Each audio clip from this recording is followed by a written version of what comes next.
processo de impeachment contra a presidente Dilma Rousseff foi aberto em dezembro de 2015. As regras para analisar o impedimento são alvo de forte debate dentro da casa. A disputa chegou ao Supremo Tribunal Federal. O deputado Rubens Pereira Júnior, do PCdoB do Maranhão, é o autor de 2 recursos ao STF que levaram o tribunal a definir as regras para análise do impeachment.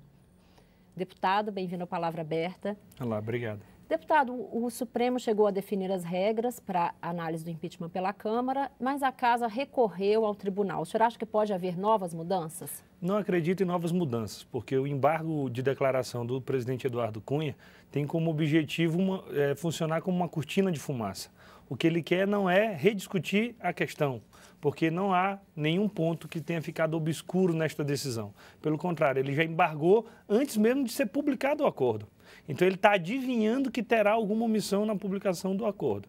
Qual é o objetivo dele? É deixar isso como cortina de fumaça e centrar todos os esforços na eleição do líder do PMDB, onde ele tem um candidato, o outro candidato é mais próximo do governo e o líder do PMDB indicará os membros das principais comissões da Casa e, consequentemente, tem condições de dar maioria para o governo ou contra.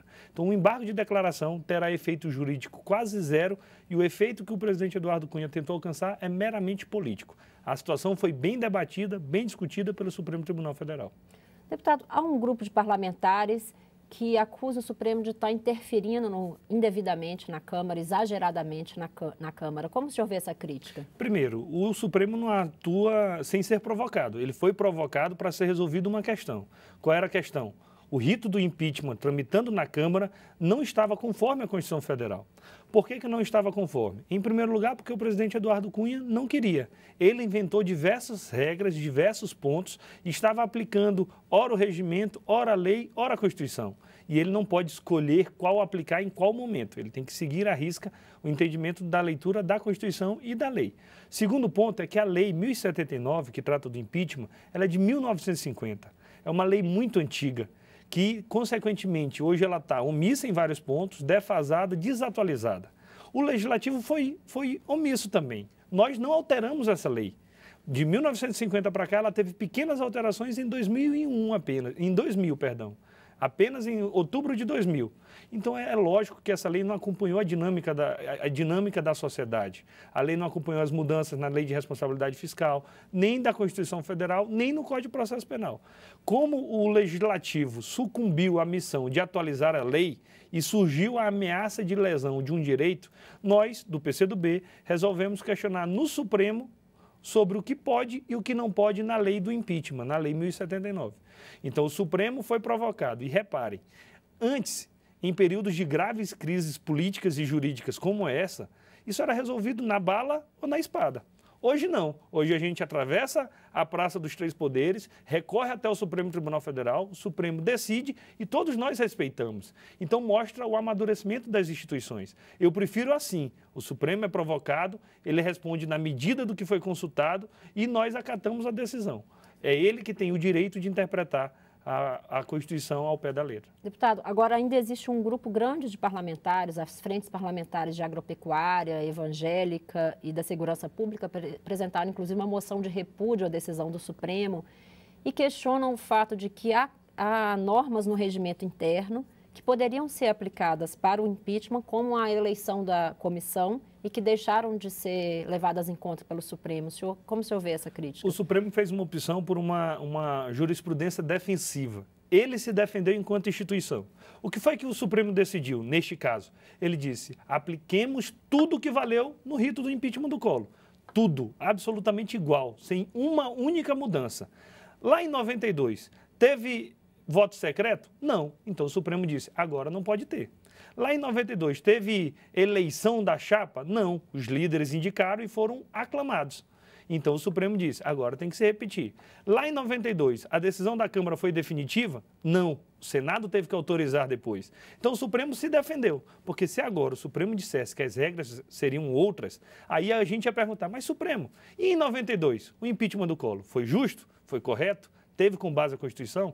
Então o Supremo, para não ter que responder esta pergunta, disse, repita-se o rito do Collor.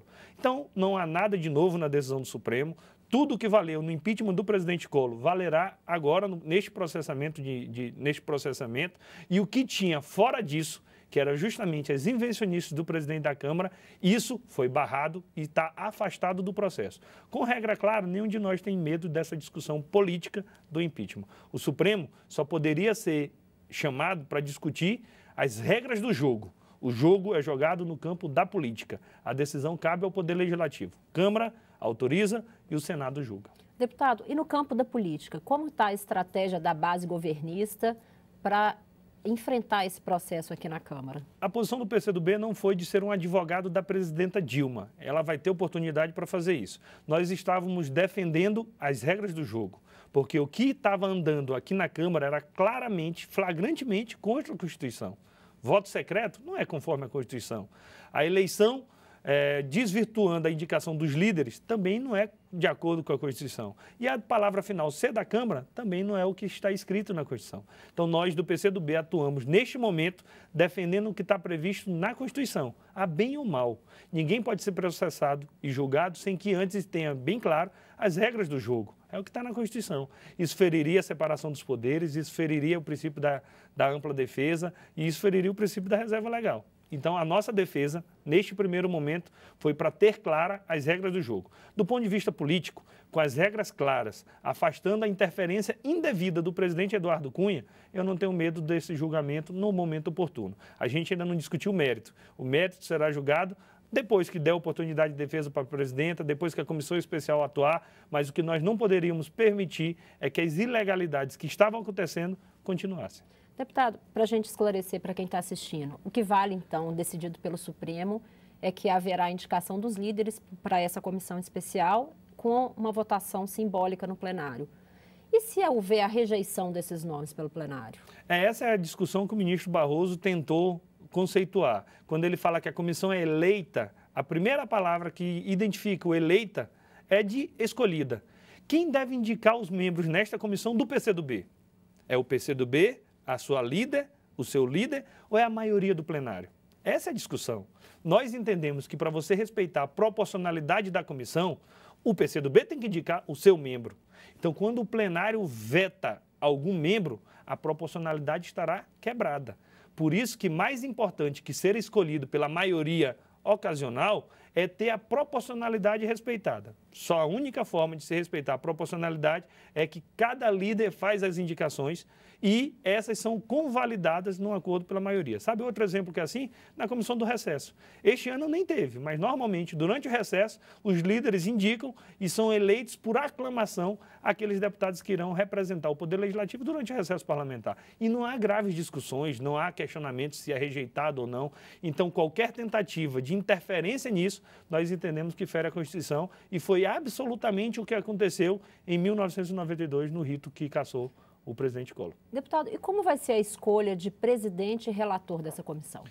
Lá na frente é que nós vamos decidir. E como foi em 92? Foi por voto secreto dos membros da comissão. Isso está previsto no regimento. E em relação a isso, a decisão do Supremo não interveio e nem alterou o que foi decidido. Essa decisão é específica em relação à Lei 1079, que trata do impeachment. Então, ela só trata desta comissão, da comissão do impeachment. Depois que os membros forem indicados pelos líderes, que garantia a proporcionalidade que foi instalada, terá uma eleição por voto secreto, como é qualquer outra comissão. Um dos questionamentos do presidente Eduardo Cunha é que agora as comissões da casa têm que aguardar, porque ele não sabe se essa eleição é por voto secreto ou não. Mas não muda nada.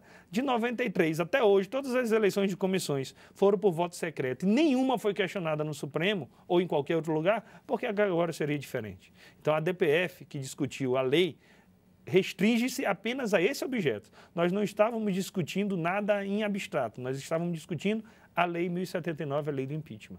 Deputado, e qual a estratégia para destravar as comissões? Já existe uma articulação da base para poder dar um pontapé inicial na distribuição das comissões? Termina que, do ponto de vista político, a definição do líder do PMDB é crucial. Vou te dar um exemplo da Comissão de Constituição e Justiça, que eu sou membro. O PMDB indica 8 deputados para esta comissão. Se o líder A, ligado ao governo, indica 8 membros, o governo terá a maioria para eleger até o presidente da Comissão de Constituição e Justiça. Se o líder B, que tem uma tendência contrária ao governo, mais próximo do presidente Eduardo Cunha, se unir à oposição, ele terá, com os seus 8 indicados, a maioria para indicar o presidente da CCJ, e isso vale para as outras comissões, inclusive para a comissão do impeachment. Então, o que hoje paralisa a Câmara é a definição deste, que é um dos principais partidos da Casa, que está dividido, e que nós temos que respeitar a autonomia partidária, que essa decisão se dá lá no campo do PMDB, e que só depois as demais discussões serão dadas. Por sorte, essa decisão será agora, logo depois do Carnaval, pouquíssimos dias, porque o Legislativo não pode parar por nenhuma disputa partidária ou disputa política. O Legislativo tem que estar acima disso tudo, e esse é o nosso desejo. Obrigada, deputado. Muitos desafios aí para 2016. Eu que agradeço. Palavra Aberta termina aqui. Eu conversei com o deputado Rubens Pereira Júnior, do PCdoB do Maranhão. Para assistir esta e outras entrevistas, é só acessar nosso site câmara.leg.br/Palavra Aberta. Obrigada por sua audiência, pela rádio e pela TV Câmara. Até mais.